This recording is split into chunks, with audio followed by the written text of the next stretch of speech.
এই ভোরে সবাই যখন ঘুমোচ্ছে তখন গোপাল মাঠে লাঙল চালাচ্ছে। গরু টেনে নিয়ে যাচ্ছে লাঙল, আর তার কপালে ঘাম ঝরছে। পরিশ্রম ছাড়া ভাগ্য বদলাবে না।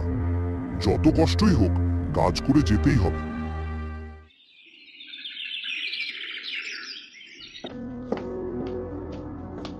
গোপাল, এত ভোরে উঠেছো, একটু বিশ্রাম নাও না। না গো, বিশ্রাম করলে পেট ভরবে না। খেটে খেতে হয় আমাদের। আহা গোপাল, সারাদিন মাটি ঘুরে কি পাবে?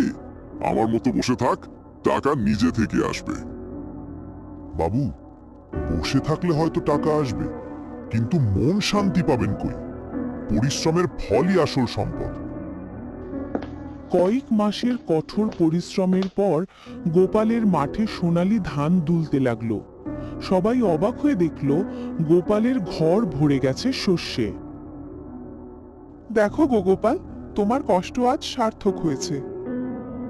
এই ধান শুধু আমার নয়, গ্রামের সবার মুখে হাসি ফোটাবে। গোপাল, আমি তোমাকে নিয়ে হাসতাম, কিন্তু আজ বুঝলাম পরিশ্রমের চেয়ে বড় সম্পদ আর কিছু নেই। ভুল বুঝলে কোনো দোষ নেই বাবু। আসো, এবার থেকে সবাই মিলে পরিশ্রম করি।